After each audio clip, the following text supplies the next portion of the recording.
This session on the Indian Constitution and religion, guidelines and guardrails. Today, this conversation is not merely academic. It is also both urgent and necessary. We find ourselves at a very critical juncture in Indian democracy, the Constitution.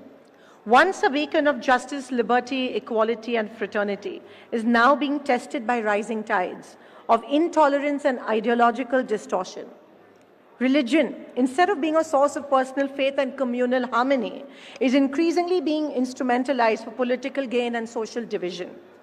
हम भारत के लोग, जो हमारे संविधान की प्रस्तावना है, इन 4 शब्दों में ही भारत की ताकत और महानता छुपी है। न कोई जात, न धर्म, न भाषा, न पहराव, सिर्फ हम भारत के लोग, इसी में ही हमारी पहचान है और इसी में ही हमारी गरिमा है। पर पिछले कुछ सालों में इसी पहचान को, इसी ताकत को धर्म की राजनीति ने कमजोर बनाने की कोशिश की है। Today's threats are not just the secular character of the state, but to the constitutional promise itself. When dissent is criminalized, when minorities are vilified, and when institutions bend to political will, we are compelled to ask, are the constitutional guardrails still holding? This session will explore how the Indian Constitution envisioned the place of religion in a modern republic and what happens when the vision is undermined. We will discuss not only the legal framework, but also the ethical and the political duties of citizens, institutions, lawyers, leaders to push back fascist tendencies, reclaim constitutional morality, and protect the soul of the republic. We are joined by voices who have long engaged with these questions with clarity, courage, and conscience. I urge all of us not to just listen, but to reflect, resist, and respond. Because the Constitution is not self-executing. It only lives through our collective vigilance. With that, I open this session. We have very esteemed guests with us today. I would now like to invite the current Chief Minister of Himachal Pradesh, Mr. Sukhwinder Singh Sukhu. Known for his grassroots political journey, Mr. Sukhu began his political career as a student of the NSUI and steadily rose through the ranks. I invite Mr. Sukhu to express his thoughts on the given subject. Thank you. Sukhu ji.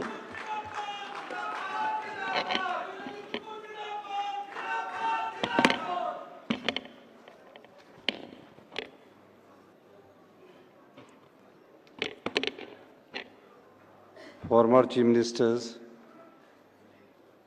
सम्मानित दिग्विजय सिंह जी, सम्मानित बघेल साहब, महिला कांग्रेस की अध्यक्षा अलका लांबा जी, प्रमोद तिवारी जी, मंच पर विराजमान सभी प्रताप इमरानगढ़ी जी, सभी सम्मानित मंच पर अतिथिगण और देश के विभिन्न भागों से आए हमारे लीगल फर्टर्निटी के भाई बंधुओं, मेरा जो विषय है धर्म और संविधान से संबंधित है। धर्म हमारे जीवन का एक अनिवार्य और अमिट हिस्सा है और हमेशा से रहा है। मनुष्य असाध्य रूप से धार्मिक है। भारतीय तो और भी अधिक धार्मिक है। अनादिकाल से धर्म मानव समाज के अस्तित्व के केंद्र में रहा है। भारतीय समाज का एक ऐसा दृष्टिकोण की ओर से स्पष्ट प्रवृत्ति प्रदर्शित करता है जो मुख्यतः धार्मिक है। इसलिए सर हरकोट बटलर ने कहा, जबकि यूरोपीय मूलतः धर्म निरपेक्ष है। इसलिए धर्म आज भी भारतीय जीवन का मूल है। हमारे संविधान में धर्म मुख्य स्वतंत्रता के मार्गदर्शक सिद्धांत क्या है? हमें यहाँ धार्मिक स्वतंत्रता कहाँ से मिली है?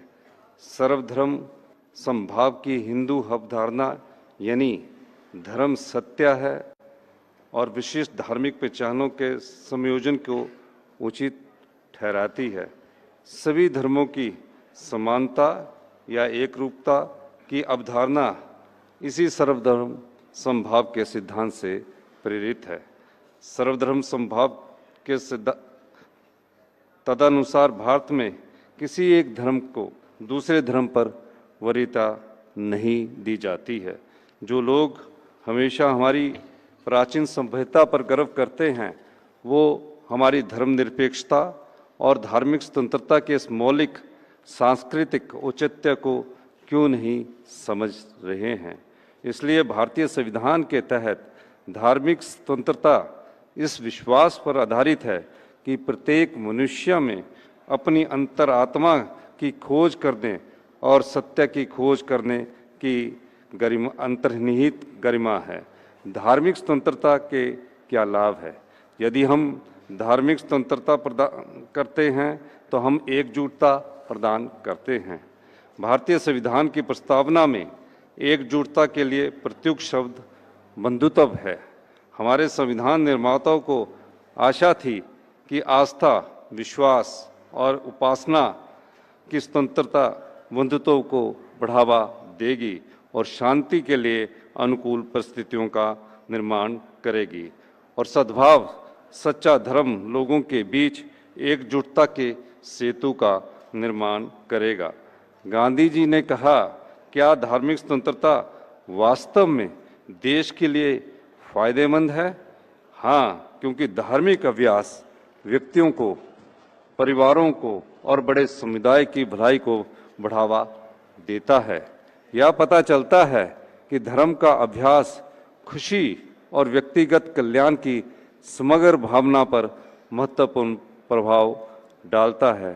खुश लोग अधिक उत्पादक और कानून का पालन करने वाले होते हैं, वे अच्छे नागरिक बनते हैं। हम विश्व खुशी सूचकांक पर अच्छा प्रदर्शन नहीं कर रहे हैं, यानी कि हिमाचल पूरे देश में हैप्पीनेस ऑफ स्टेट के रूप में पहले नंबर पर आया है।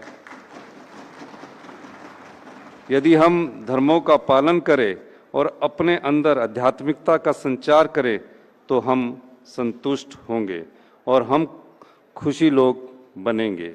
धार्मिक लोग ईश्वर के भय के कारण अधिक ईमानदार होने की संभावना रखते हैं। बेशक कुछ धार्मिक कट्टरपंथी भ्रष्ट भी है और सभी प्रकार की अनैतिक चीज़ों में लिप्त हैं। धर्म क्या है, इसकी सटीक परिभाषा संभव नहीं है।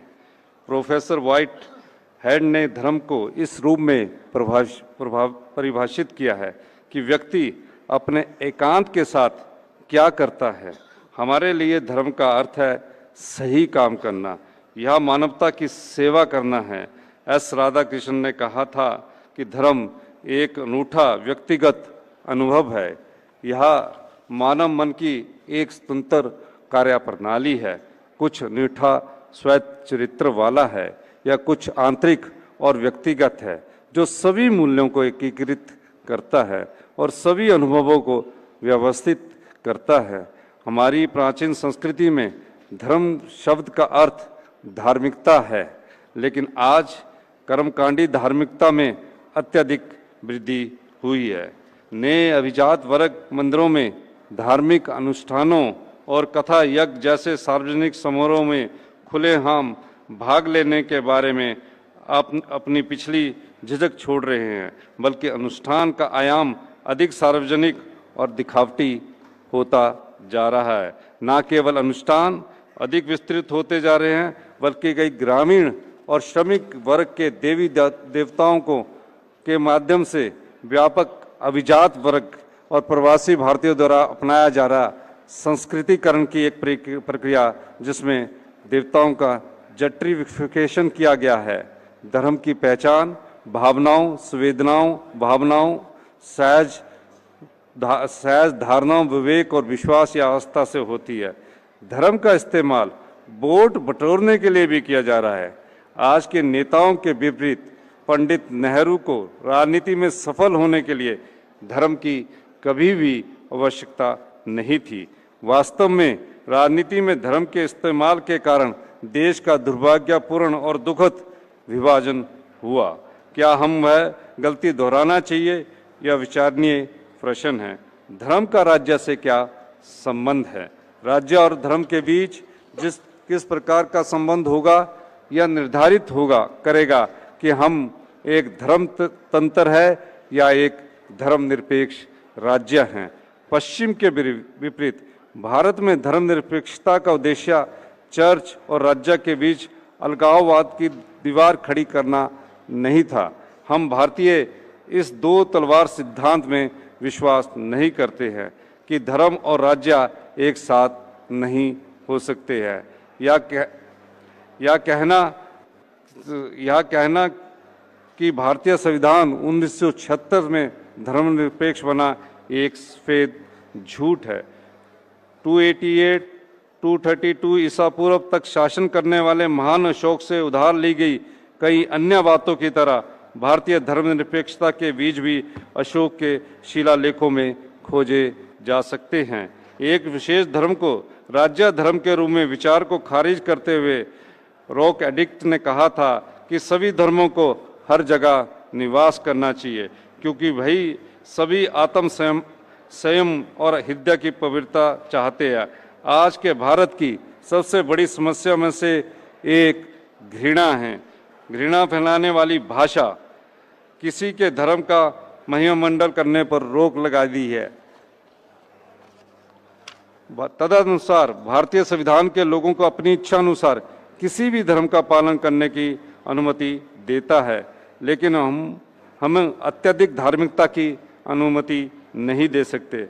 हम उन सामाजिक रीति रिवाजों में सुधार करना होगा जो महिला विरोधी या भेदभावपूर्ण है। संविधान के दूरदर्शी निर्माताओं ने धार्मिक स्वतंत्रता को अन्य सभी मौलिक अधिकारों के अधीन और गौण बना दिया है। हमारे लिए समानता कहीं अधिक महत्वपूर्ण है। हमारे कानून चुनावों में धर्म के इस्तेमाल पर रोक लगाते हैं। इसके अलावा हम सभी प्रकार की धार्मिक प्रथाओं की अनुमति नहीं दे सकते। तदनुसार हमारे सर्वोच्च न्यायालय ने आर्टिकल 25 के तहत केवल आवश्यक धार्मिक प्रथाओं को ही अनुमति दी जा सकती है। ये हमारे संविधान के प्रति के तहत सुरक्षा कवच है।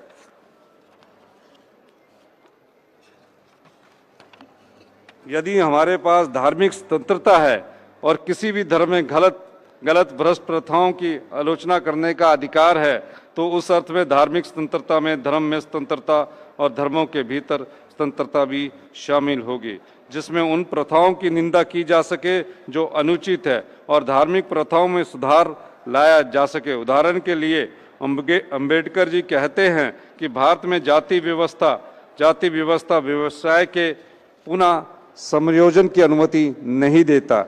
व्यक्ति का व्यवसाय केवल जन्म से पूर्व निर्धारित होता था। निसंदेह जाति व्यवस्था एक धार्मिक कारण है। इसका भारत के आर्थिक विकास पर प्रभाव पड़ेगा। जाति व्यवस्था ने भारतीय आर्थिक विकास को प्रभावित किया है, क्योंकि उसका उपयोग देश के सभी हिंदुओं की आर्थिक, सामाजिक, रोजगार और कानूनी स्थिति निर्धारित करने के लिए किया जा सकता है। यह रचनात्मक में बाधा डालती है। धार्मिक स्वतंत्रता अर्थव्यवस्था का विकास करती है। जब धार्मिक समूह एक स्वतंत्र और प्रतिस्पर्धा वातावरण में कार्य करते हैं, तो सभी देशों के मानवीय और सामाजिक विकास में एक भूमिका निभा सकते हैं। उदाहरण के लिए समाजशास्त्री रॉबर्ट वुडबेरी का मानना है कि पिछली शताब्दी में धर्मांतरण करने वाले प्रोटेस्टेंट धर्मों यानी अनुयायियों के लिए प्रतिस्पर्धा करने वाले धर्मों की उपस्थिति दुनिया भर में आर्थिक विकास से जुड़ी है।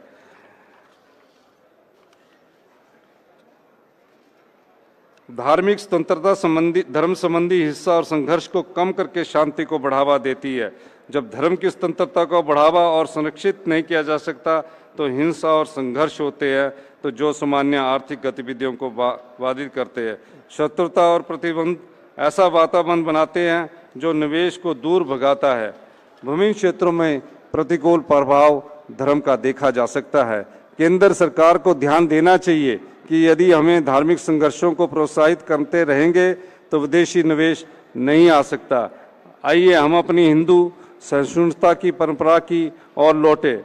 आइए हम अशोक और अकबर का अनुसरण करें धर्म को निजी मामला रहने दें, लोगों को अपनी इच्छा अनुसार कोई भी धर्म अपनाने दें, लेकिन राज्यों को धर्मनिरपेक्ष रहना चाहिए। हमारा संविधान सभी धर्मों की समानता का पक्षधर है। आइए हम अपने सभ्यतागत मूल्यों के प्रति सचेत रहे। धन्यवाद। जय हिंद, जय भारत। धन्यवाद श्री सुक्खू जी। धर्म को निजी मामला रहना चाहिए। With that, with a very powerful address, I thank Mr. Sukkhu for delivering a very powerful speech. And now I invite upon Bhupesh Baghel ji, Shri Bhupesh Baghel ji, former Chief Minister of Chhattisgarh, to express his opinion on this powerful subject, widely recognized for his pro-farmer policies and emphasis on tribal welfare, and his Godha Nyay Yojana, Shri Bhupesh Baghel ji. सबसे पहले सिंघवी साहब को बहुत बहुत बधाई और धन्यवाद कि देश भर के बड़े बड़े विद्वानों को आज विज्ञान भवन में आज एकत्रित किया है। इसके लिए पूरे डिपार्टमेंट को बधाई और शुभकामना।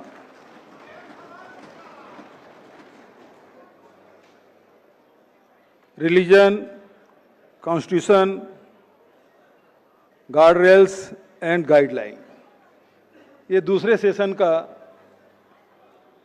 सब्जेक्ट है और इस सेशन की अध्यक्षता कर रहे हैं आदरणीय हिमाचल के बहुत ही लोकप्रिय मुख्यमंत्री आदरणीय सुखविंदर सिंह सुक्खू जी, हमारे वरिष्ठ नेता आदरणीय दिग्विजय सिंह जी, बहुत ही वरिष्ठ राजनीतिज्ञ आदरणीय प्रमोद तिवारी जी, महिला कांग्रेस के अध्यक्ष श्रीमती अलका लांबा जी, और जो शेरो शायरी से राज्यसभा में दहाड़ते रहते हैं आदरणीय इमरान प्रतापगढ़ी जी, श्री एसएम मेघचंद सिंह जी, और संचालन कर रही हमारी छोटी बहन सांसद प्रणीति सिंधे जी, विपुल महेश्वरी जी, वरुण चोपड़ा जी, संजय पाठक जी और सभी उपस्थित देयों, सज्जनों, साथियों, बहुत ही महत्वपूर्ण विषय में चर्चा करने हम सब उपस्थित हुए हैं। ये विषय है धर्म के, संविधान के रक्षा रेखा और दिशा निर्देश। आज दोनों विषय पर ही पूरे देश की राजनीति, उसी के आसपास देश की राजनीति उमड़ घुमड़ रही है। कहने को तो हमारा देश हिंदू देश है, हिंदू धर्म सबसे बड़ा और सबसे प्राचीन, लेकिन बौद्ध धर्म जो भारत से निकला और दुनिया के सबसे बड़े धर्मों में से एक बौद्ध धर्म जो हमारे भारत से निकला है, हम उसके प्रणेता रहे हैं।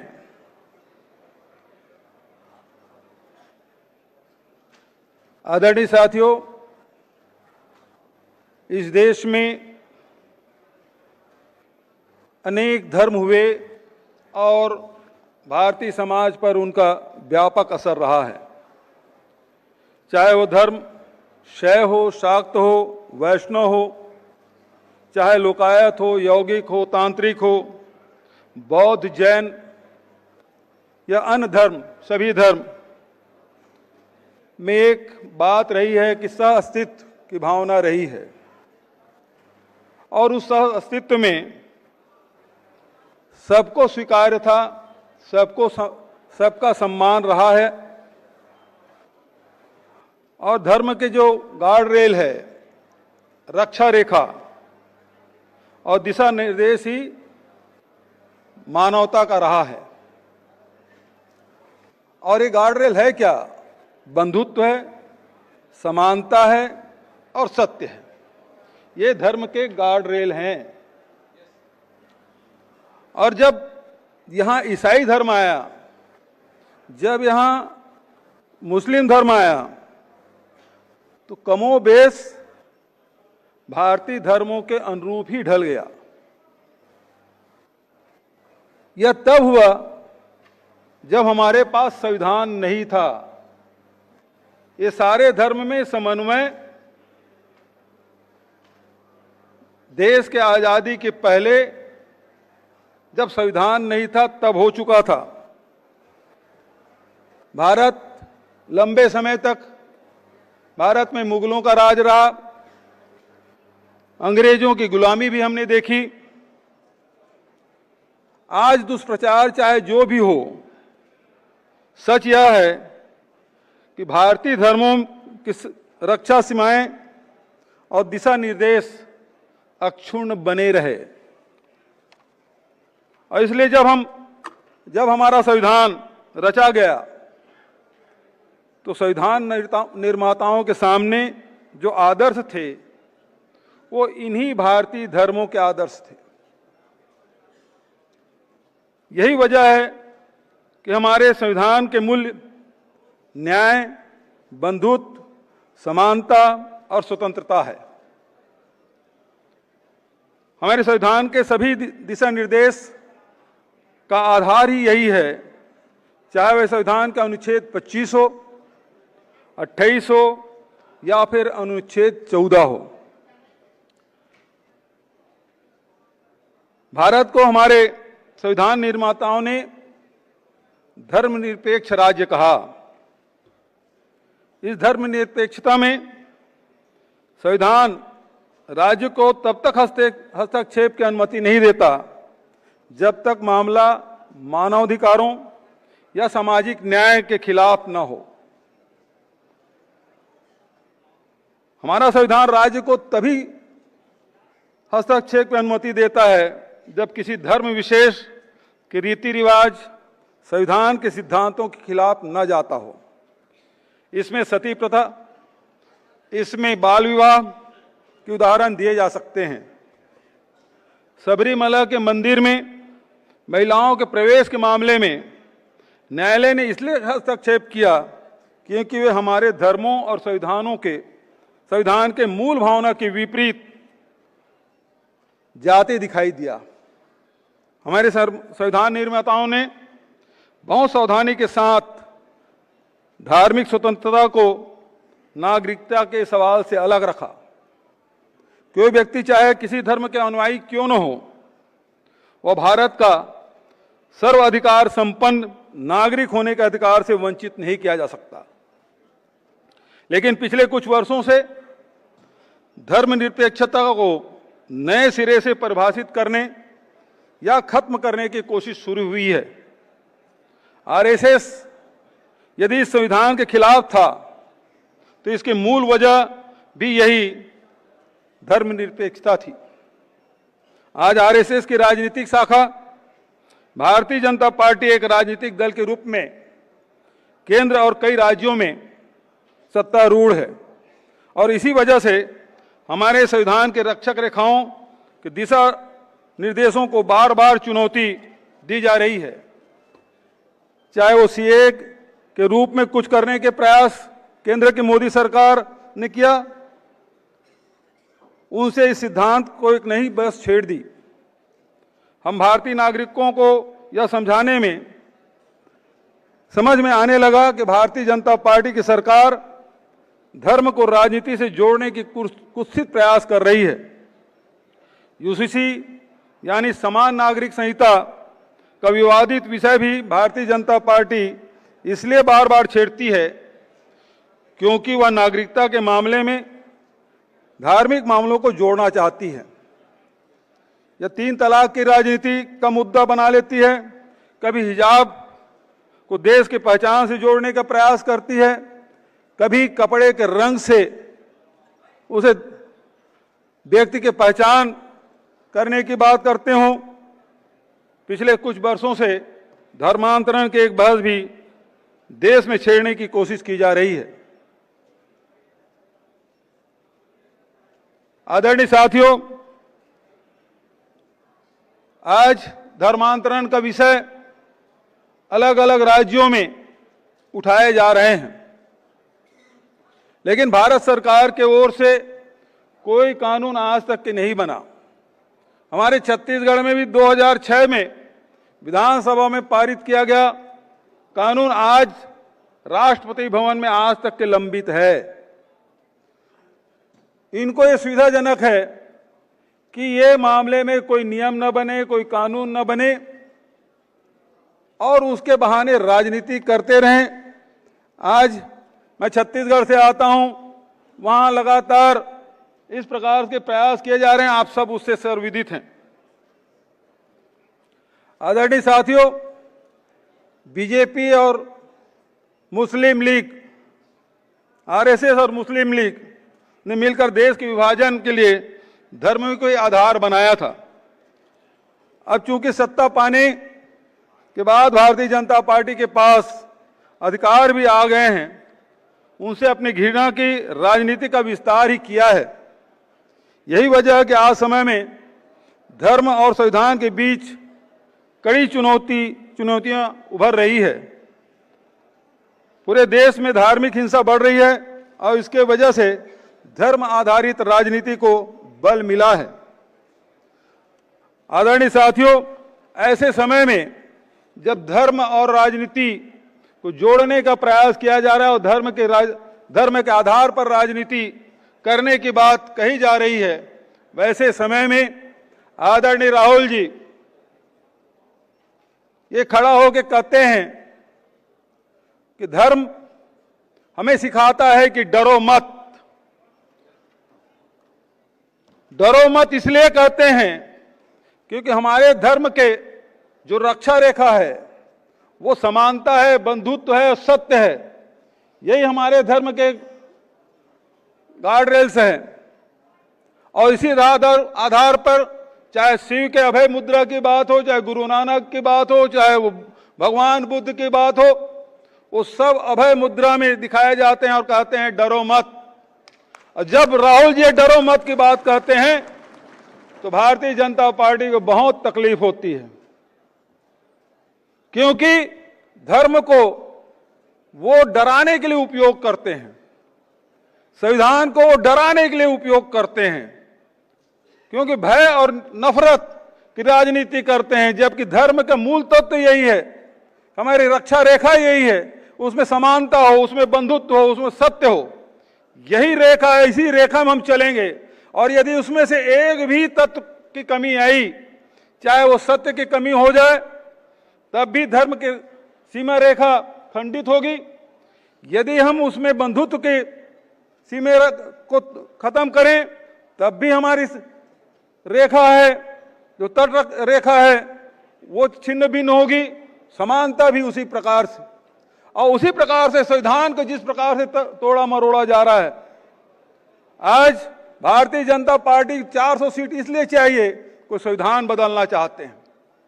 वो संविधान जो आपको स्वतंत्रता, आपको न्याय, आपको बंधुत्व, आपको भाईचारा ये प्रदान करता है, उसको वो बदलना चाहते हैं। और इसीलिए आज संविधान बचाने की बात कही जा रही है। और मुझे खुशी है कि आज law department, human rights department और उसके चेयरमैन आदरणीय सिंघवी जी ने जिस प्रकार से एक विज्ञान भवन में आप सबको आमंत्रित किया, उसके लिए एक महीनों पहले से उन्होंने तैयारी की, और जिस प्रकार से आपकी उपस्थिति है, ये दर्शाता है कि हमें इन सीमा रेखाओं को जानना है, हमें गार्ड रेल को जानना है, हमें गाइडलाइन को जानना है। और ये दोनों हमको कहीं अलग नहीं करते, दोनों हमें अभय प्रदान करते हैं, दोनों हमको सुरक्षा प्रदान करती है। और ये संविधान हमें डराने के नहीं, आज जिस प्रकार से तोड़ मरोड़ कर कांग्रेस के या विपक्ष के नेताओं को डराने की कोशिश की जा रही है, लेकिन हम उस बता देना चाहते हैं, ये संविधान हमें रक्षा प्रदान करती है। ये भले कितना भी उत्पात मचा ले, कितने भी परेशान कर ले, लेकिन हम कांग्रेस के लोग हैं, हमारे पूर्वजों के खून पसीने से ये देश आजाद हुआ है और इसकी रक्षा हम सब मिलकर करेंगे। उस समय भी हमारे नेताओं ने जेल की यातनाएं सही, और आज भी जिस प्रकार से सोनिया जी को, राहुल जी को, प्रियंका जी को, तमाम हमारे प्रदेश के नेताओं को प्रताड़ित करने की कोशिश कर रहे हैं, लेकिन हम डरने वाले नहीं हैं, झुकने वाले नहीं हैं, दबने वाले नहीं हैं और डट कर मुकाबला करेंगे और इसका मुकाबला करते हुए संविधान की रक्षा करेंगे और देश की एकता और अखंडता के लिए हमको हर कुर्बानी देने के लिए तैयार रहना है। इन्हीं शब्दों के साथ आपने मेरी बात ध्यान से सुनी, इसके लिए मैं आप सबको धन्यवाद देता हूं और आदरणीय सिंघवी जी और पूरी टीम को मैं बधाई देता हूं कि आपने बहुत बढ़िया विषय पे बोलने का अवसर मुझे दिया। हालांकि बहुत विस्तृत विषय है, बहुत कठिन विषय है, हालांकि न मैं वकील हूं न मैं धर्म क्षेत्र में मेरा कोई दखल है, फिर भी मुझे इस विषय में बोलने की चुनौती आपने दी और मुझसे जो बन पड़ा मैंने अपनी बात कही। आपने ध्यान से सुना, उसके लिए मैं आप सबको हृदय से धन्यवाद देता हूं। धन्यवाद। जय बापू, जय संविधान, जय भीम। धन्यवाद बघेल साहब, बहुत आपने अच्छा संबोधन किया, आपका बहुत बहुत धन्यवाद।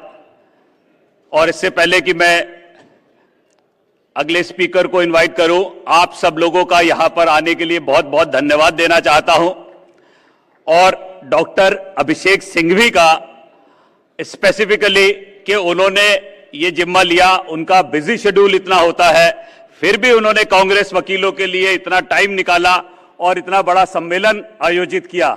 और मैं आपसे एक रिक्वेस्ट करना चाहता हूं कि ऐसे सम्मेलन हर साल होते रहे और बड़े लेवल पे पूरे हिंदुस्तान से वकील यहां आने के लिए तैयार रहेगा। मैं अगले स्पीकर श्री दिग्विजय सिंह जी को, जो किसी इंट्रोडक्शन के मोहताज नहीं है, जिन्हें रिलीजन एंड कॉन्स्टिट्यूशन पर एक बहुत बड़ा अनुभव है। वो 10 साल मध्य प्रदेश के चीफ मिनिस्टर रहे और बहुत ही अच्छे वक्ता हैं। मैं रिक्वेस्ट करूंगा कि वो आकर के अपना संबोधन करें। श्री दिग्विजय सिंह जी।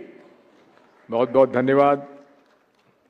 सम्मानीय अभिषेक मनु सिंघवी जी, हमारे मंच पर उपस्थित सभी माननीय पैनल साथियों, उपस्थित आदरणीय देवियों और सज्जनों, धर्म और संविधान, दिशा निर्देश एवं मर्यादाएं, इस पर हम लोगों की चर्चा है। आज सुबह हम लोगों ने 3 भाषण सुने, अभिषेक मनु सिंघवी जी का, राहुल जी का और खड़गे जी का।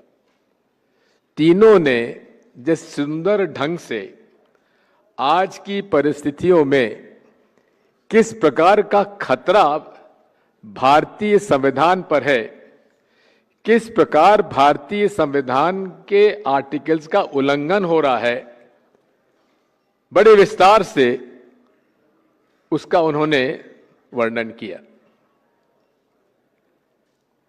हम लोगों को जो जिम्मा सौंपा गया है वह धर्म और संविधान पर हमें चर्चा करना है। यदि संविधान की आर्टिकल 25 से लेके 28 और आर्टिकल हमारे यदि 14 to 18 अगर 19 देखेंगे तो अल्पसंख्यक समुदाय को किस प्रकार से प्रोटेक्शन की आवश्यकता है, क्योंकि किसी भी विकसित देश में हमेशा इस बात का ख्याल रखा जाता है कि अल्पसंख्यक समुदाय को किसी प्रकार की कोई हानि ना हो, किसी प्रकार की दिक्कत ना हो, उसके साथ अन्याय ना हो। भारत की विविधता, इंडियाज डाइवर्सिटी, यह अद्भुत है। इतनी डाइवर्सिटी आपको किसी और देश में देखने को नहीं मिलेगी। बहुभाषीय, बहुजाति, बहुसंप्रदाय, बौद्ध धर्म, ऐसी परिस्थितियों में हमारे सामने जब देश आजाद हुआ, तो जब भारतीय संविधान का प्रारूप तैयार हो रहा था, तो ऐसे देश में एक मूल आधार था कि हम इस देश के हर नागरिक को समान अधिकार देंगे, और उस समान अधिकार में right to religion, right to equality, right to freedom का प्रावधान होना प्रासंगिक था। लेकिन यदि हम देखें तो उस संविधान का शुरू से ही राष्ट्रीय स्वयंसेवक संघ ने उसका विरोध क्यों किया? क्योंकि गुरु गोलवलकर जी को इस बात की बहुत ग्लानि थी कि हम अल्पसंख्यक समुदाय को समान अधिकार कैसे दे रहे हैं। यहीं से शुरुआत होती है हमारे भारतीय संविधान की मूल अवधारणा का। जिस प्रकार से राष्ट्रीय स्वयंसेवक संघ और उसके बाद जनसंघ और भारतीय जनता पार्टी ने किया है, आज हर उनके वाक्य में, हर उनके कथन में, हर उनके व्यवहार में यह परिलक्षित होता है। जैसा कि राहुल जी आज सुबह कह रहे थे, ये कौन सा हिंदू धर्म है जो हमें कहता है कि तुम एक निर्दोष नाबालिग बच्चे की तुम पिटाई लगाओ, उसको मार डालो? ये कौन सा सनातन धर्म हमारा है? अरे सनातन धर्म तो हमारा वो है जो सबका सम्मान करता है। सर्वधर्म समभाव की जो बात है, स्वयं स्वामी विवेकानंद जी ने इस बात को कहा है कि जो व्यक्ति सब धर्मों का सम्मान नहीं करता, सभी धर्मों के चिंतन का वो विश्वास नहीं करता, उन पर भरोसा नहीं करता, सम्मान नहीं करता, वो सनातन धर्म का विरोधी है। हमारे माननीय प्रधानमंत्री जी बड़े बड़े भाषण देते हैं, और जब भाषण देते हैं तो उन्होंने ऋग्वेद का श्लोक वो पढ़ते हैं, आनो भद्रा कृत्वा यान्तु विश्वता, यानी कि विचारों को चारों ओर से आने दो। उन्होंने ऋग्वेद का श्लोक तो पढ़ा, लेकिन जीवन में उन्होंने इसका पालन नहीं किया। अगर पालन करते होते तो गोधरा की घटना और गोधरा में जिस प्रकार से पूरे गुजरात में जो कत्लेआम हुआ वो नहीं होता। और यदि आप तब से लेकर आज तक उनके भाषण बड़े बड़े होते हैं, लेकिन चुनाव के आखिरी 2-3 दिन में वो उनका भाषण हिंदुस्तान, पाकिस्तान और शमशान और कब्रिस्तान में परिवर्तित हो जाता है। एक ऐसा प्रधानमंत्री जिसके विचारों में ये कूट कूट कर भरा हो, उसके राज में हम भारतीय संविधान के article 25 to 28 right to equality, right to religion को कैसे हम समझें कि उनको न्याय मिलेगा।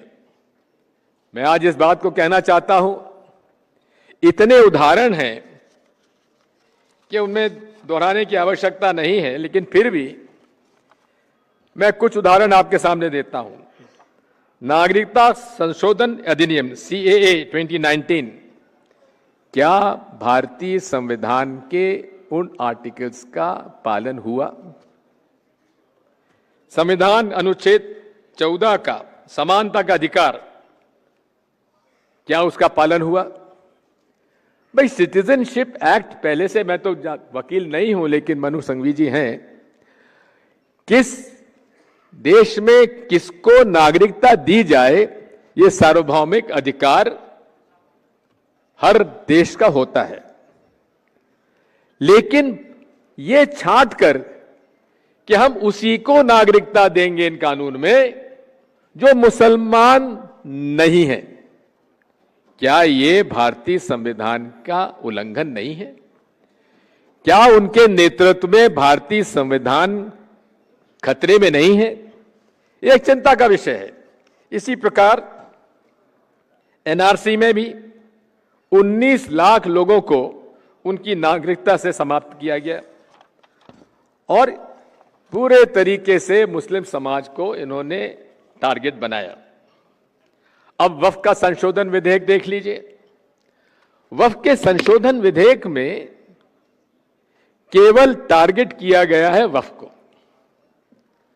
हमारे हिंदू समाज के भी ट्रस्ट होते हैं, सिख समाज के भी होते हैं, बाकी लोगों के भी होते हैं, लेकिन उनमें उसी धर्म के लोगों को सदस्य बनाया जाता है जिस धर्म का वो ट्रस्ट है। लेकिन वक्फ में आधे से ज्यादा लोग गैर मुसलमान रखने का क्या औचित्य था?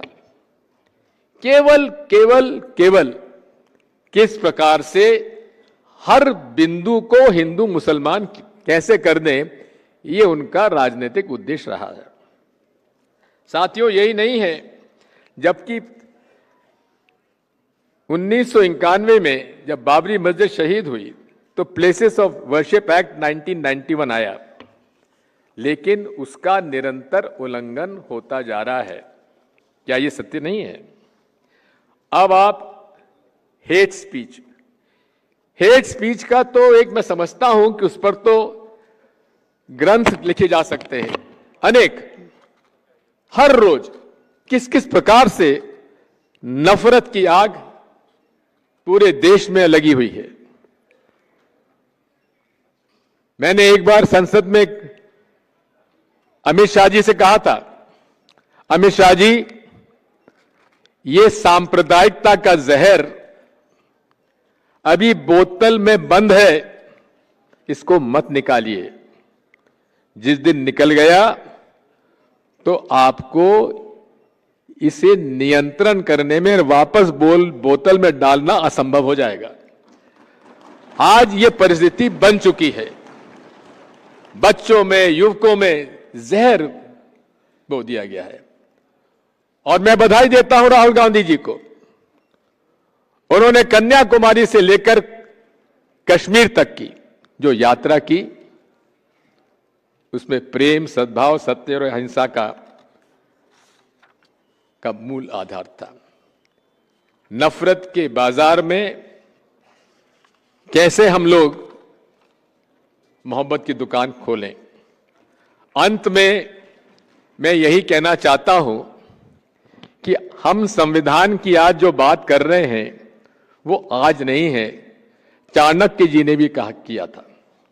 उन्होंने कहा था कि राज को किसी पंथ का आश्रय नहीं लेना चाहिए, मतलब राज को निष्पक्षता से हर धर्मों का सम्मान करते हुए उसे सम्मान देना चाहिए, सब धर्मों को। और ये धर्मनिरपेक्षता है, ये सेक्युलरिज्म है जिसके बारे में आज आपत्ति की जाती है। और उनके सामने जब यह प्रश्न आया कि राज्य के विधान यानी कि कॉन्स्टिट्यूशन और किसी धार्मिक विधान में कहीं यदि परस्पर विरोध है, तो चाणक्य जी ने कहा था कि वहां राज्य का विधान को ही मान्यता मिलनी चाहिए। यानी कि प्रिएम्बल ऑफ द कॉन्स्टिट्यूशन जो आज राज्य का विधान है, उसके साथ कोई समझौता करने की आवश्यकता नहीं है। मैं इसीलिए आपसे अनुरोध करने आया हूं, हम सबको इस बारे में चिंतन करना चाहिए और मैं बधाई देता हूं मनु संघवी जी को जो और राहुल जी ने जो बात कही है कि जिस प्रकार से ब्लड बैंक है उसी प्रकार का देश में लीगल बैंक की आवश्यकता है। राहुल जी पर 32-33 प्रकरण है, हम लोगों पे 18-20 प्रकरण है। अब भूपेश बघेल जी भी उनके दायरे में आ गए हैं। तो इसलिए हम सब लोगों को, नेताओं को, जो निडर होकर और अभय मुद्रा को स्वीकार करते हुए हम लोग आज लड़ाई लड़ने जब तैयार हैं, मैं समझता हूं कि यहां पर बैठे सारे लोग हम लोगों के साथ हैं और हम सब लोगों को आवश्यकता आज है, क्योंकि हमारी लड़ाई जिस प्रकार की है उस लड़ाई में हम भाई सच्चाई से कहते हैं फीस भरने लायक लोग नहीं हैं। हम लोग इतना ही आपसे अनुरोध करते हैं कि आपकी लड़ाई हम लड़ रहे हैं, आगे भी लड़ेंगे, जहां कहोगे जिससे भर जाएंगे, लेकिन हम लोगों पर भी कृपा बनाए रखना। बहुत बहुत धन्यवाद। धन्यवाद दिग्विजय जी। और आपने बिल्कुल सही कहा, जो सब धर्मों का सम्मान नहीं करता वो सनातनी नहीं हो सकता। मैं अब अगले वक्ता हैं प्रमोद तिवारी जी, जो 9 बार एमएलए रह चुके हैं और 2 बार राज्यसभा में हैं और अभी डिप्टी लीडर राज्यसभा में है। उनको आमंत्रित करता हूं और एक आपसे रिक्वेस्ट करना चाहूंगा कि सब स्पीकर्स अपना टाइम का जरा सा ख्याल रखें, बिकॉज हमारा प्रोग्राम 6 बजे तक चलेगा और सब लोग जो है, so I would request you to be brief. Thank you. आज के इस कार्यक्रम में इसके आयोजनकर्ता मेरे दोस्त, राज्यसभा में साथी भाई अभिषेक भाई, हमारे राजा दिग्विजय सिंह जी, बघेल जी, इमरान जी, पंडित जी, अलका जी,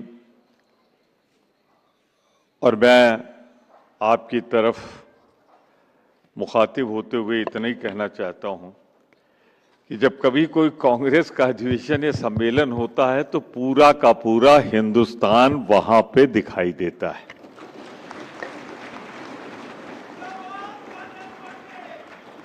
ये अलग बात है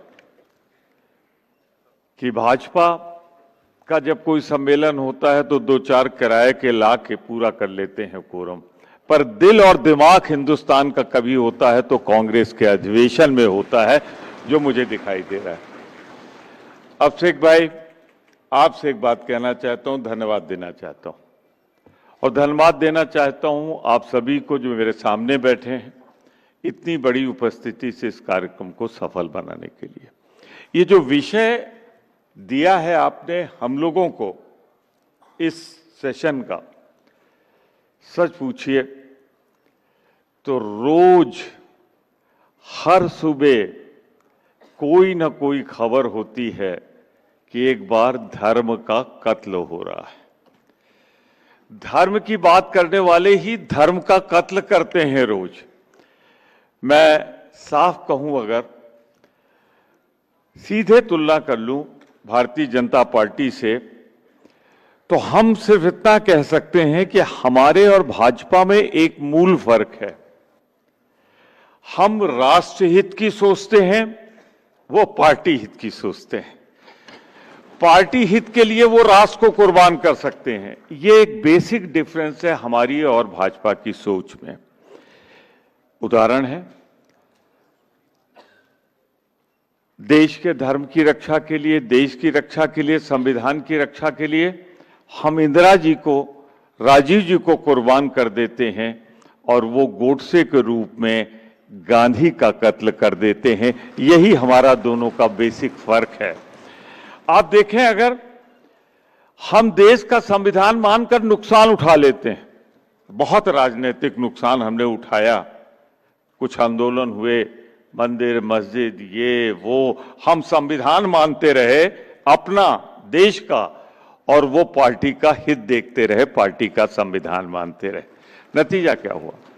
वो सत्ता में तो आ गए, है भी अभी, पर उन्होंने देश में एक ऐसी आग लगा दी है कि इस आग से देश जल रहा है, पर हमने देश की आग बुझाने के लिए इंदिरा जी का बलिदान दिया, राजीव जी का बलिदान दिया, पर देश का बलिदान नहीं लिया। ये हमें उनमें बेसिक फर्क है। एक बात मैंने कही थी पार्लियामेंट में, दोहरा देता हूं।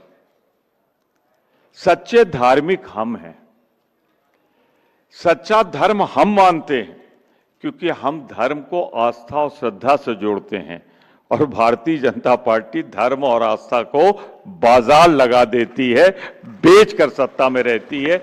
ये हमारा उनका मौलिक फर्क। आप देखिए ना, संविधान की प्रस्तावना में ही बहुत मंशा साफ है आज के विषय की।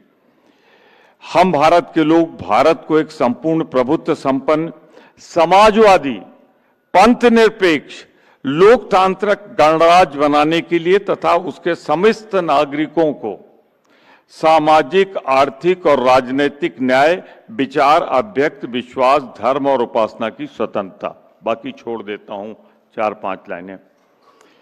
आज हो क्या रहा है? कौन है इनका प्राण? भारतीय जनता पार्टी का आरएसएस। आरएसएस के नंबर 2 क्या कहते हैं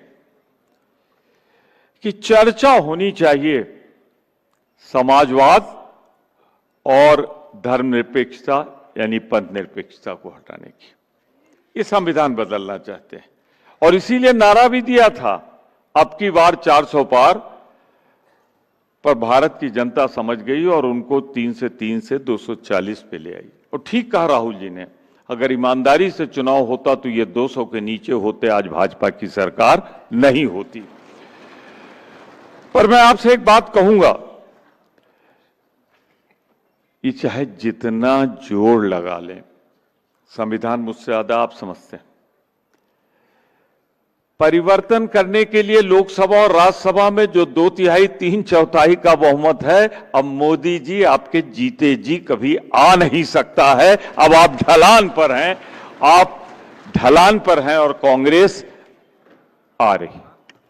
मैं एक बार इस बात को जरूर दोहराऊंगा, लेकिन नीत और नियत साफ हो जाए। मैं 1 मिनट चाहता हूं, आप जरा 47 के पहले चलिए और 2014 के बाद आइए। 47 के पहले क्या था? अंग्रेजों की तादाद कितनी थी और भारतीय कितने थे? और उन्होंने सैकड़ों साल हम पे हुकूमत चलाई। सिर्फ एक फॉर्मूला, डिवाइड एंड रूल, बांटो और राज करो। मैं तो कहता हूं भारतीय जनता पार्टी अंग्रेजों की सिर्फ नाजायज कह रहा हूं, इसके आगे कुछ नहीं कह रहा हूं, सिर्फ इतने कह रहा हूं कि नाजायज विचारों की पार्टी। मैंने और कुछ नहीं कहा। अभिषेक भाई देख लीजिएगा रिकॉर्ड में, इतने लोग हैं, डिफेंड कर लेंगे मुझे। मैं सिर्फ इतना कहना चाहता हूं, जो वो करते थे वही ये करते। चुनाव आया नहीं कि कब्रिस्तान शमशान कहां तक चले जाते हैं। आज हो क्या रहा है? तो मैं ये कहूंगा अधिवक्ताओं से, जहां से राहुल जी ने बात शुरू की थी, कि देश की आजादी की लड़ाई जब लड़ी गई थी तो अधिवक्ताओं ने लड़ी थी।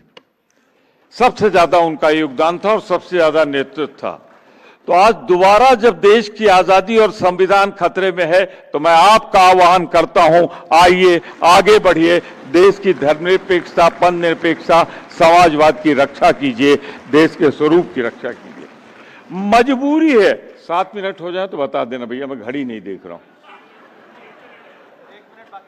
1 मिनट बस, तो ठीक है, 1 ही मिनट में काम चला लूंगा। मैं सिर्फ एक बात कह देना चाहता हूं आपसे, बिल्कुल साफ और स्पष्ट शब्दों में। देखिए, इस देश की मजबूरी है धर्मनिरपेक्षता और पंथ निरपेक्षता। धर्म सब माने, पर धर्म का व्यापार जो करेगा वो देश का दुश्मन होगा, और जो धर्म को मानेगा वो देश का सच्चा सपूत होगा। 4, 5, 10 सेकंड में अगर मेरा बच गया हो तो मैं आपको वापस करता हूं। धन्यवाद, शुक्रिया, जय हिंद। हम देश की सुरक्षा के लिए इंदिरा और राजीव को कुर्बान करते हैं। गोडसे के रूप में वो गांधी का कत्ल करते हैं। धर्म की बात करने वाले ही धर्म का कत्ल करते हैं। With those powerful lines, Shri Pramod Tiwari ji has just expressed his thoughts. Our next panelist, gives me great pleasure to invite our first woman panelist. She is the president of the All India Mahila Congress. She began her political journey with the National Students Union of India and quickly rose through the ranks due to her leadership and grassroots connect. In 1995, she made history as one of the youngest women to be elected the president of the Delhi University Students Union, marking the beginning of a prominent political career. She has held various roles with the All India Congress Committee. She was a former member of the Delhi Vidhan Sabha. Ladies and gentlemen, give it up for Srimati Alka Lamba. सबसे पहले आदि आबादी को इस मंच से आवाज देने के लिए मैं AICC law, human rights and RTI departments के चेयरमैन आदरणीय अभिषेक मनु सिंघवी साहब का तहे दिल से आपका और आपकी पूरी टीम का धन्यवाद करती हूं। देश भर के कोने कोने से आए वकीलों को आपने यहां पर जो इकट्ठा किया है सर, ये समय की मांग और समय की जरूरत है, इसके लिए मैं आपका धन्यवाद करती हूं। ये आवाज भारत की राजधानी दिल्ली से बुलंद होना बेहद जरूरी था। मैं जब बैठी थी तो मेरे एक तरफ एक पूर्व मुख्यमंत्री बैठे थे और दूसरी तरफ दूसरे पूर्व मुख्यमंत्री बैठे थे।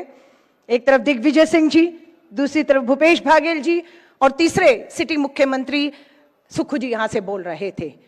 मुद्दा सबको एक ही दिया हुआ था।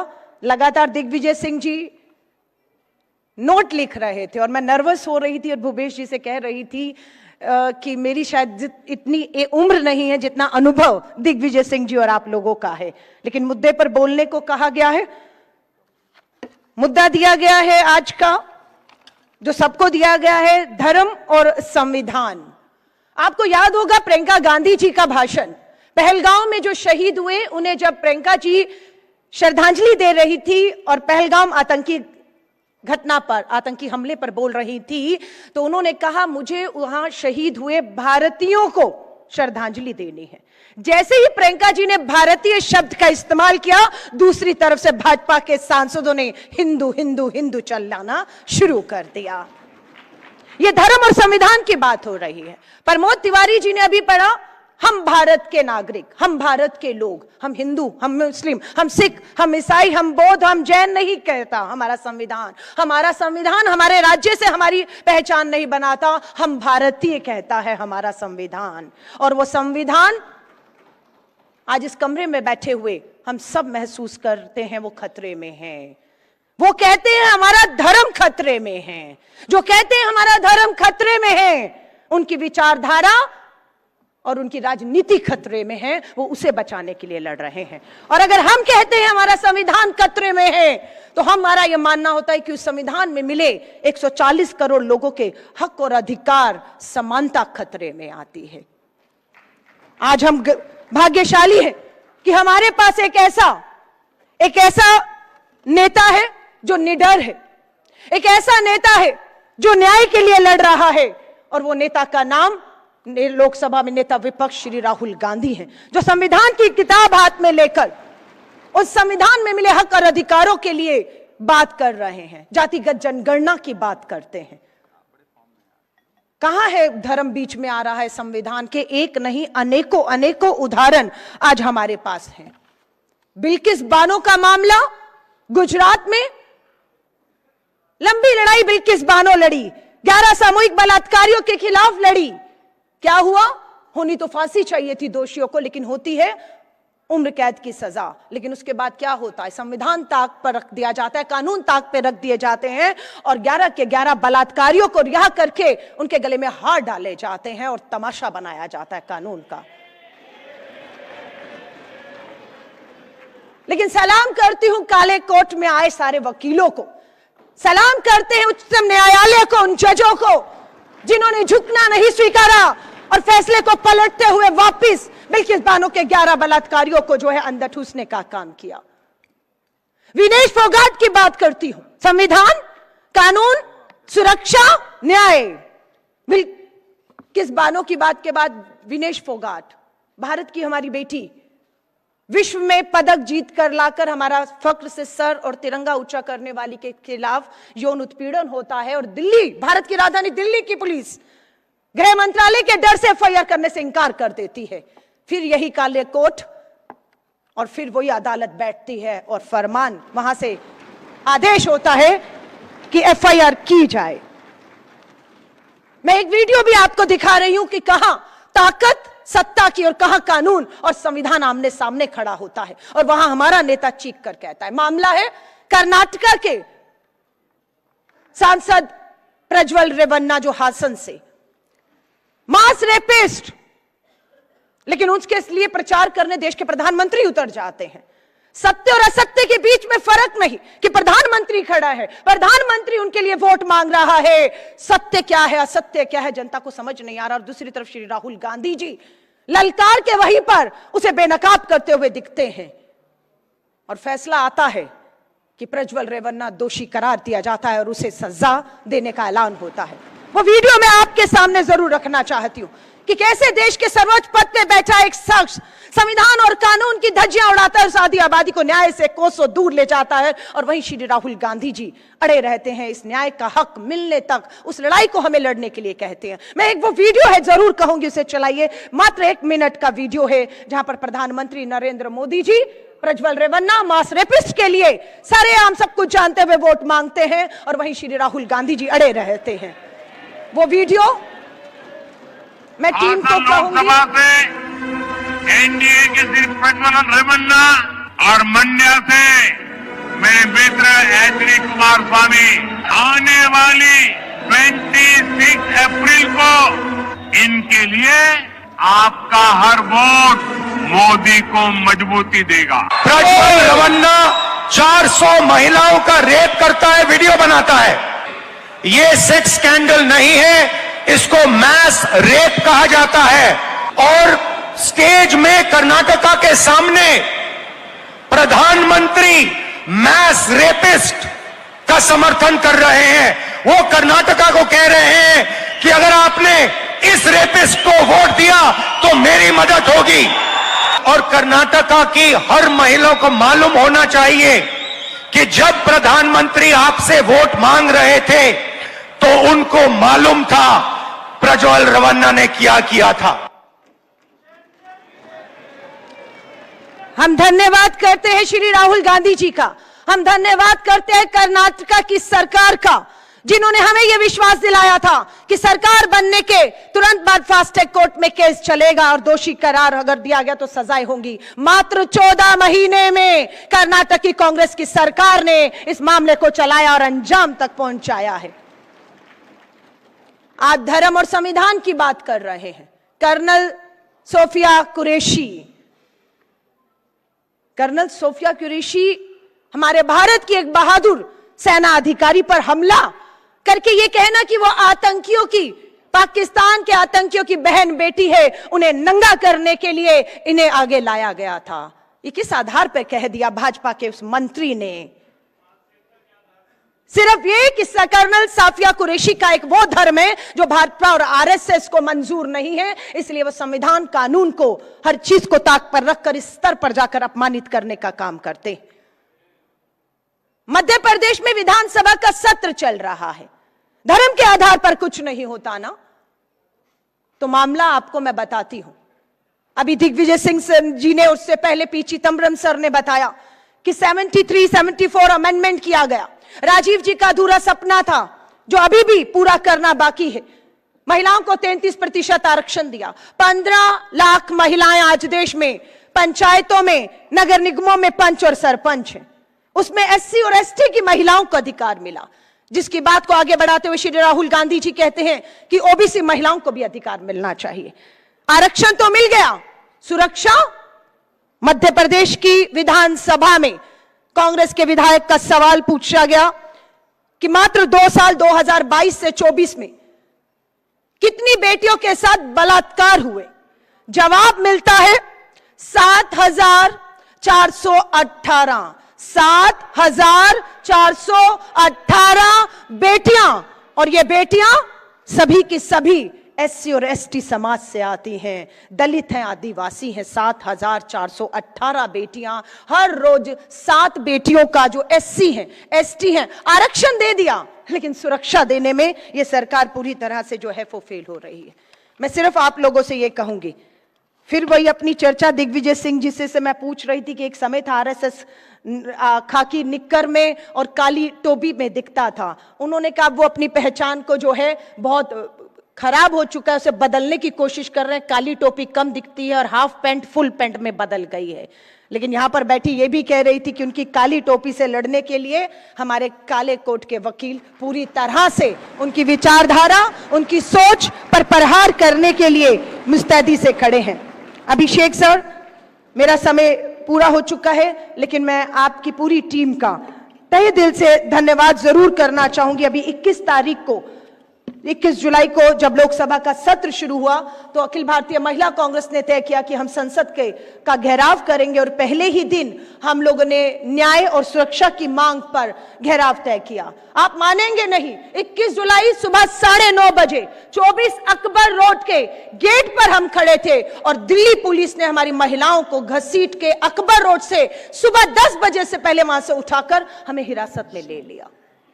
8 घंटे शाम को 6 बजे तक हमें नहीं छोड़ा। दूसरे दिन हमें लिखवाया गया कि आप घर से नहीं निकलेंगी, लिख कर दीजिए। हमारे संवैधानिक, हमारे कानूनी, हमारे अधिकारों को छीना गया और हमें घर पे 2 दिन तक बंदी दिल्ली पुलिस ने बनाए रखा। लेकिन धन्यवाद करती हूं सर मोहम्मद अली खान जी का और आपकी पूरी टीम का, लगातार हमारे संपर्क में रही और जितने भी FIR मामले बनाए कोर्ट में टिक नहीं पाए, आपकी वकीलों की टीम ने, आपकी फौज ने उस लड़ाइयों को जीता है। उसके लिए व्यक्तिगत तौर से भी मैं अखिल भारतीय महिला कांग्रेस की तरफ से यहां पर देश के कोने कोने से उपस्थित हुए हमारे न्याय योद्धाओं को जो है सलाम करती हूं। जय हिंद, जय भारत। Thank you Alka ji. सलाम करती हूँ संविधान का रक्षण करने वाले इन काले कोटों को। I would now like to invite Shri Imran Pratapgarhi ji, Rajya Sabha MP, prominent Urdu poet, known for his cultural influence and strong advocacy for minority representation. His appointment as chairman of the Congress Minority Department in 2021 marked his rising stature within the party.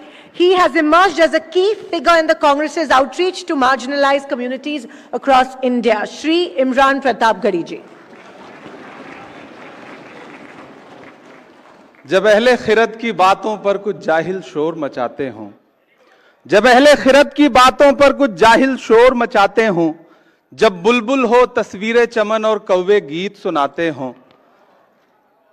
जब चिड़ियों के इन घोंसलों में कुछ सांप उतारे जाते हों, जब माली अपने हाथों से गुलशन में आग लगाते हों, उस दौर में हम दीवानों से तुम कहते हो खामोश रहो।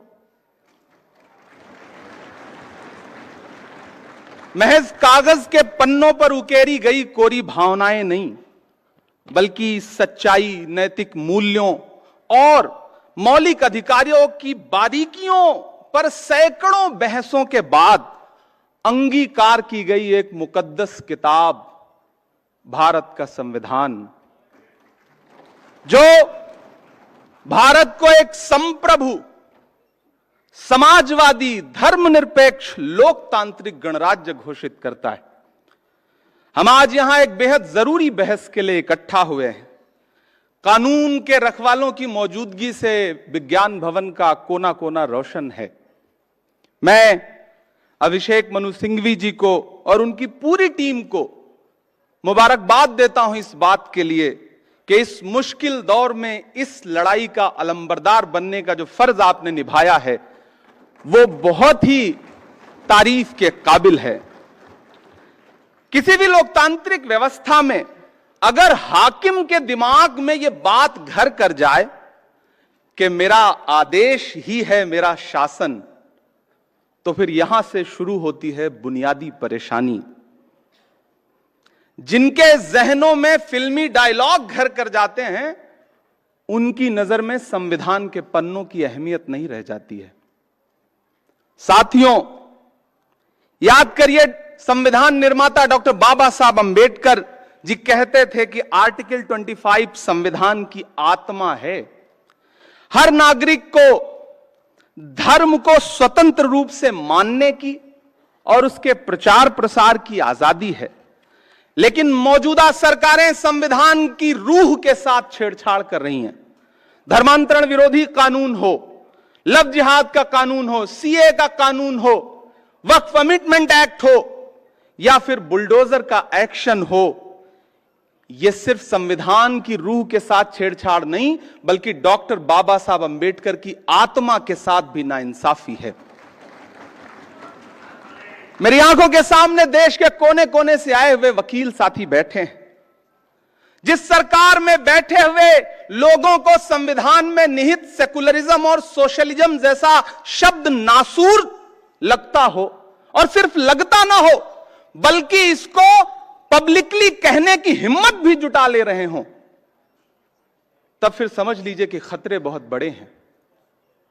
साथियों, जब कानून लोगों को डराने का और उनकी आवाजों को कुचलने का हथियार बन जाए और उसमें आपकी पहचान और आपका नाम और आपका धर्म निर्णायक भूमिका निभाने लग जाए, तो समझ लीजिए कि हुकूमतों की मंशा क्या है। मैं अपना उदाहरण दूंगा, कहीं दूर नहीं जाऊंगा और मैं विषय पे बोलूंगा। मुझे गर्व है कि मैं आजादी की दूसरी लड़ाई में राहुल गांधी का सिपाही हूं। मैं उनके साथ चला हूं 4000 किलोमीटर कन्याकुमारी से कश्मीर तक कंधे से कंधा मिलाकर। लोग मुझसे कहते थे, इमरान साहब आप नेता बाद में हैं, शायर पहले हैं, राहुल जी पैदल चल रहे हैं, शहजादा पैदल चल रहा है। मैंने कहा शहजादे ऐसे नहीं होते हैं, एक टी शर्ट, एक ट्राउजर, एक जूता पहन के 4000 किलोमीटर लाखों लोगों को गले लगाने वाला शहजादा नहीं होता। हाकिम तो वो होता है जो 10 लाख का सूट पहनता है और 8,500 करोड़ के जहाज में घूमता है। मैं उनका सिपाही हूं। मैं देश की उस संस्था का सदस्य भी हूं जहां कानून बनने बिगड़ने की प्रक्रिया होती है। मैं पिछले दिनों एक सामूहिक शादी में गुजरात गया था, जामनगर। बड़ा अच्छा कार्यक्रम, 51 जोड़ों की सामूहिक शादी। सारे दलों के नेता उस मंच पे मौजूद थे। मैं बच्चों को दुआएं देकर के वापस लौट आया। 4 दिन बाद मेरे साथियों ने उस प्रोग्राम का एक विजुअल था, बरसते हुए फूल थे, बड़ा खूबसूरत सा। उसमें एक कविता लगा करके सोशल मीडिया पे पोस्ट कर दी, मेरे अपने सोशल प्लेटफॉर्म पे। आपको जान के हैरत होगी कि इतनी संगीन धाराओं में मेरे खिलाफ जामनगर की पुलिस ने मुकदमे दर्ज किए कि मुझे लगा कि मैं तो कोई बहुत बड़ा अपराधी हूं। हमने हाईकोर्ट का दरवाजा खटखटाया। 55 मिनट बहस सुनने के बाद हाईकोर्ट अहमदाबाद के माननीय न्यायमूर्ति जी ने कहा कि इसमें तो सिंहासन के खिलाफ कुछ कहा गया है, इसलिए पिटीशन खारिज। हमें माननीय सुप्रीम कोर्ट की चौखट पे आना पड़ा और धन्यवाद कि इमरान प्रताप गढ़ी बनाम गुजरात सरकार के केस में माननीय उच्चतम न्यायालय ने जो फैसला दिया है वो एक नजीर बनेगा। मैं माननीय उच्चतम न्यायालय का आभार प्रकट करता हूं। साथियों, माननीय उच्चतम न्यायालय ने एसआर बोम्मई भारत बनाम भारत सरकार के आदेश में भी ये कहा था कि धर्मनिरपेक्षता संविधान की मूल संरचना में निहित है, उसे बदला नहीं जा सकता। अब जब पुलिस थाने टॉर्चर चैंबर में बदल चुके हों, मैं बहुत जरूरी बात कह रहा हूं, अब जब पुलिस थाने टॉर्चर चैंबर में बदल चुके हों, जब पुलिस मशीनरी अपने आकाओं के लिए पर्सनल आर्मी की तरह व्यवहार कर रही हो, जब पुलिस एनकाउंटर मेडल हासिल करने का जरिया बन चुका हो, जब राज्य सरकारें लोगों के आशियाने उजाड़ करके अपना वोट एकजुट करने के प्रयासों में लगी हों, जब जालिम बुलडोजर किसी के लिए शौर्य का प्रतीक बन चुका हो, तब यह बहस और जरूरी हो जाती है कि देश धर्म से चलेगा या संविधान से चलेगा। साथियों, मैं अंत में आपसे बस इतना कहना चाहता हूं, कोई लंबी तकरीर नहीं, कि मौजूदा हाकिम के काम करने का तरीका बड़ा अलग है। पहले वो अपने कारिंदों के जरिए दुष्प्रचार करवाते हैं, फिर खुद बाहर निकल करके उन्हीं चीजों पर उनकी विशेषताओं का बखान करते हैं। आप कैसे भूल सकते हैं कि दशकों से देश की संसद की महत्ता को कोसने वाली पार्टी के प्रधानमंत्री बनकर 2014 में जब नरेंद्र मोदी जी देश की संसद में पहुंचे थे, तो सबसे पहले उन्होंने देश की संसद की सीढ़ियों पे मत्था टेका था। याद है आप सबको वो मंजर? और उस मत्था टेकने का अंजाम क्या हुआ कि महज 10 साल के अंदर उन्हीं सीढ़ियों से बनी हुई संसद को बदल दिया उन्होंने। पुरानी संसद बदल के नई संसद कर दी। इस बार उन्होंने संविधान को मत्था टेका है। तो खतरा बढ़ गया है। सतर्क रहिए, जागरूक रहिए, संविधान को बचाइए, और सिर्फ बचाइए ही नहीं, हाकिम की चालाकियों को बेनकाब भी करते रहिए। कातिल ने किस सफाई से धोई है आस्तीन, कातिल ने किस सफाई से धोई है आस्तीन, उसको खबर नहीं कि लहू बोलता भी है। बहुत शुक्रिया। एक बार पुनः अभिषेक मनु सिंघवी जी को एक शानदार कार्यक्रम के लिए बधाई, और पूरे देश के कोने कोने से आए हुए न्याय के रखवालों को बहुत आभार, बहुत दुआएं, बहुत मुबारकबाद। शुक्रिया। बहुत बहुत शुक्रिया श्री इमरान प्रतापगढ़ी जी। आपने कहा कि सिर्फ संविधान के साथ छेड़छाड़ नहीं, बल्कि बाबा साहेब अंबेडकर की आत्मा के साथ भी खिलवाड़ कर रहे हैं। इन्हीं विचारों के साथ इमरान प्रतापगढ़ी जी का मैं तहे दिल से शुक्रिया अदा करती हूँ, और मैं मंच पे आमंत्रित करना चाहती हूँ Shri कैशाम Meghachandra Singh, President of the Manipur Pradesh Congress Committee, MLA from Wangkhem, a key strategist for the party in Manipur. Singh ji has played a pivotal role in strengthening grassroots organization and electoral readiness. Notably, he was among the few Congress leaders who consistently raised alarm over the ethnic and political unrest in Manipur, well before it gained national attention during 23-24 crisis. Ladies and gentlemen, a very big hand for Manipur and Sri Kaisham Singh ji. And sir, I request Sri Singhvi ji that because he hails from Manipur, I request you to give him 2 minutes extra. Thank you. Thank you, Praneeth ji. Good afternoon, everyone. Mr. Chandra ji, one second. Let me give you the good news. Our next session is 3:45.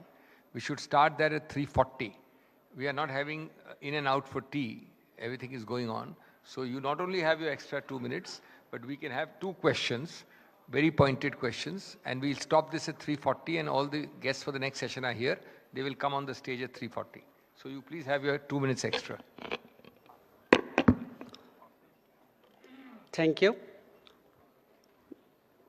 Today I'm so happy that I can say something on Manipur also, and I really welcome every one of you. And first of all, Honorable Sri Sukhbinder Singh Suku,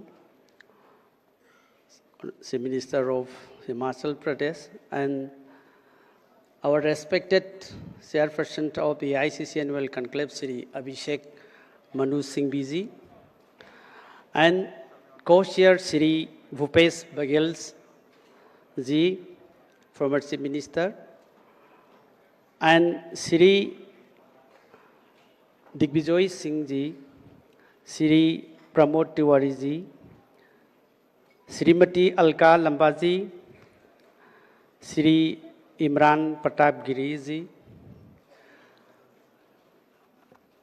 and also Sri Priniti Sindhe ji, Honorable MP Sri Bipul Maheshwari ji, Sri Barun Kumar Chopra ji,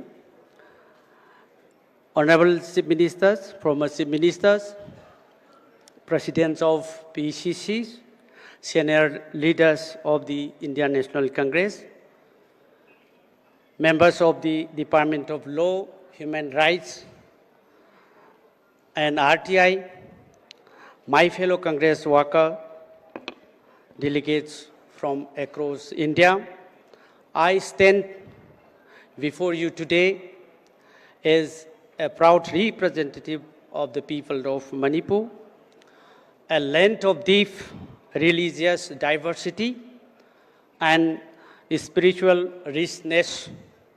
Hindus, Christians, Muslims, Sanamahis, which is the indigenous religions of Manipur, Buddhists, and others live side by side, and yet this diversity is today underrated, not just in Manipur, but across the nations. In fact, Manipur is number one which face the constitutional challenges. Series of violations of fundamental rights, series of violations of social justice. Whatever enshrined in the constitution under this double engine Modi government, we are facing a lot of problem in Manipur. Before I come to the points, I just want to say something on Manipur, that since 3rd May 2023, the peoples of Manipur facing a lot of problem there. More than 60,000 IDPs still living in the relief camp, where community halls, school buildings, and college buildings, they are living still they are living in these community halls. So how long under this double engine Modi government will continue to live? And when these IDP will return back to their original homes?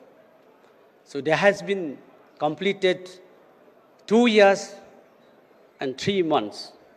Still, there is no right to have free movement.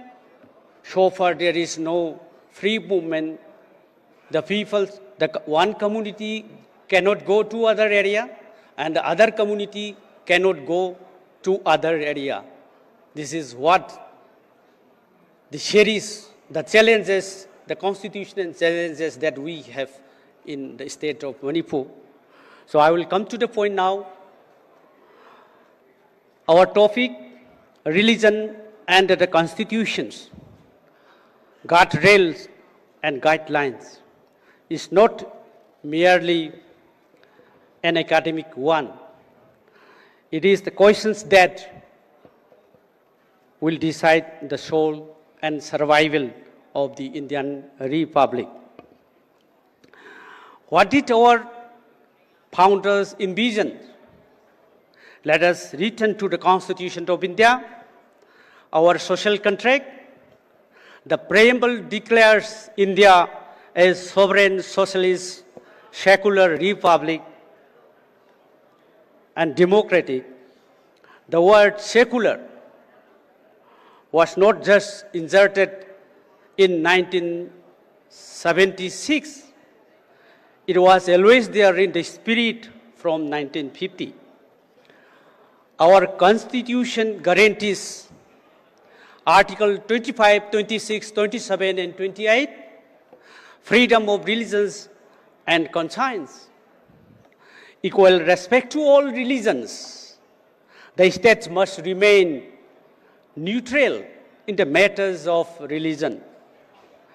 No religion test for citizenship, employment, or rights.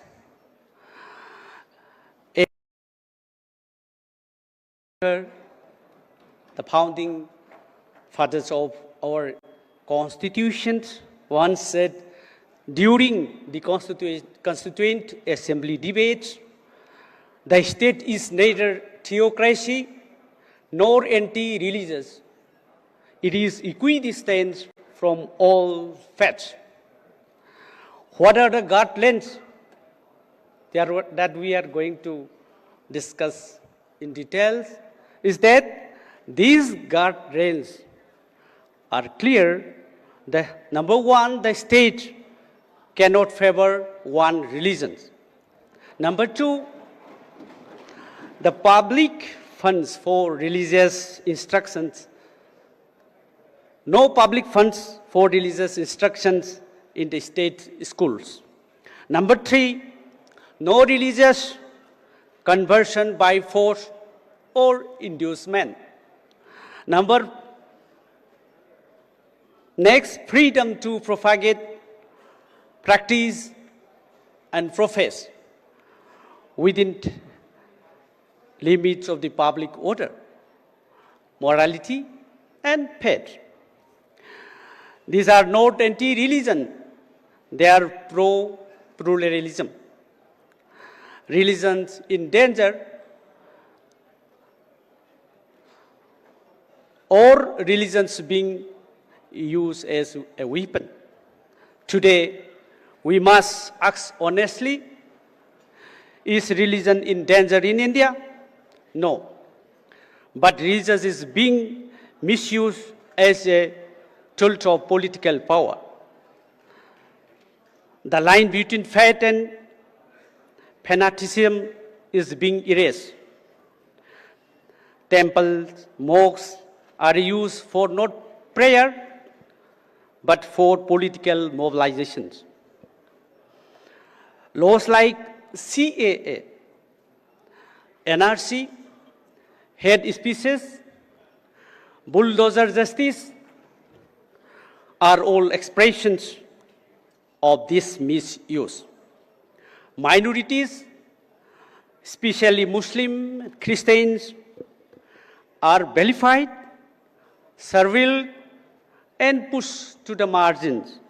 In Manipur, churches, temples, Sanamahis have been burned, religious divides deepen, and the constitutional promise of fraternity has collapsed.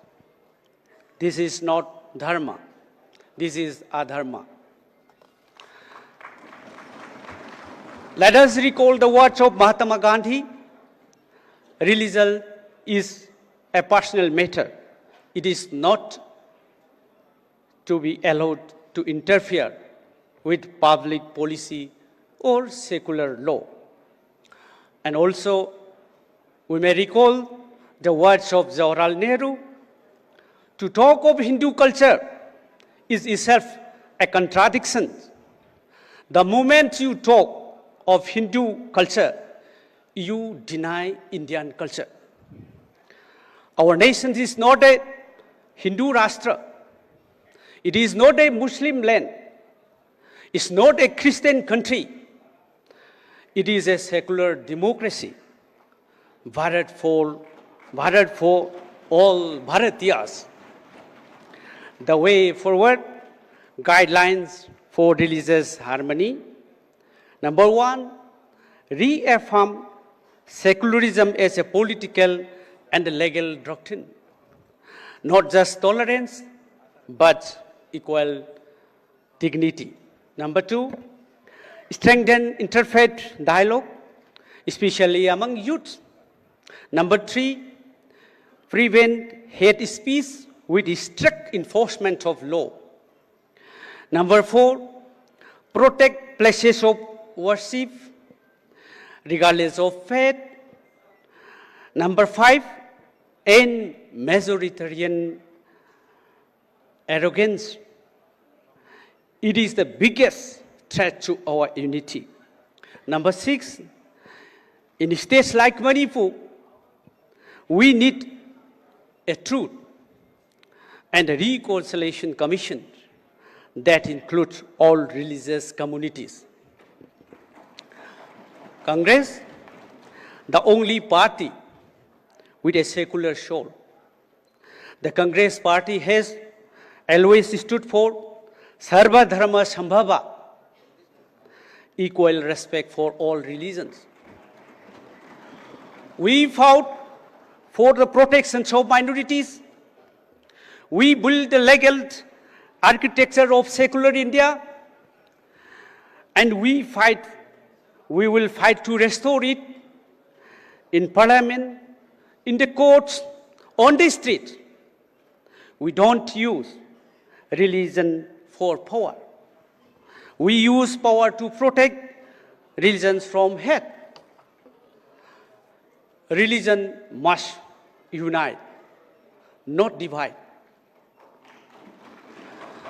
Let me end by saying we are all believers, some in God, some in truth, some in justice, but no belief justifies hate. We may recall the words of Mahatma Gandhi. an eye for an eye will make the whole world blind. Let us open our heart and uphold the Constitution. Let us build an India where mandis, masjids, churches, gurdwaras echo, not with slogans of hate, but with the sheer song of unity. Jai Hind, Jai Samvidhan, religious harmony, constitutional supremacy, Samvidhan Bachao, Desh Bachao. Thank you. Jai Hind. Thank you, Kaishamji. Let me assure you that all of us stand with you in full solidarity for Manipur. Like Mr. Singhvi said, we have a couple of minutes to take about a couple of questions from the audience. So I now open this discussion to the audience. Please introduce yourself and please also mention who the question would be directed towards. Thank you. Yes, we have a gentleman. Only two questions, huh? One this side, one that side. Only two questions.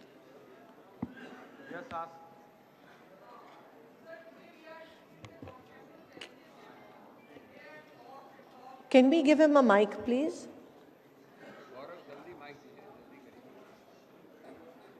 He's right there. Mic should be ready beforehand. Can you please introduce yourself and also mention who the question should be answered by? Thank you. Ma'am, my name is Nitin Trivedi, and I'm founder of an institute, Evolved, and I'm here to ask a question. This delegation, whomsoever is going to answer this. Sir, today we are discussing the constitutional challenges here, and here are talks and talks and talks. But I feel that there is no meaning of this conference or the constitution or the nation without the people of India. When these people of India face the atrocity, aggression and suppression from the state, they come to the level of this constitution. They come to the authority who can save them, the constitution, the apex court of India. But when they came here, they are charged lakhs and lakhs and lakhs. They are not able to pay the fees and the system. So I'm going to ask simple, is you or this party or this meeting is going to do about them to save their rights, to save them from the aggression, atrocity and suppression of the state?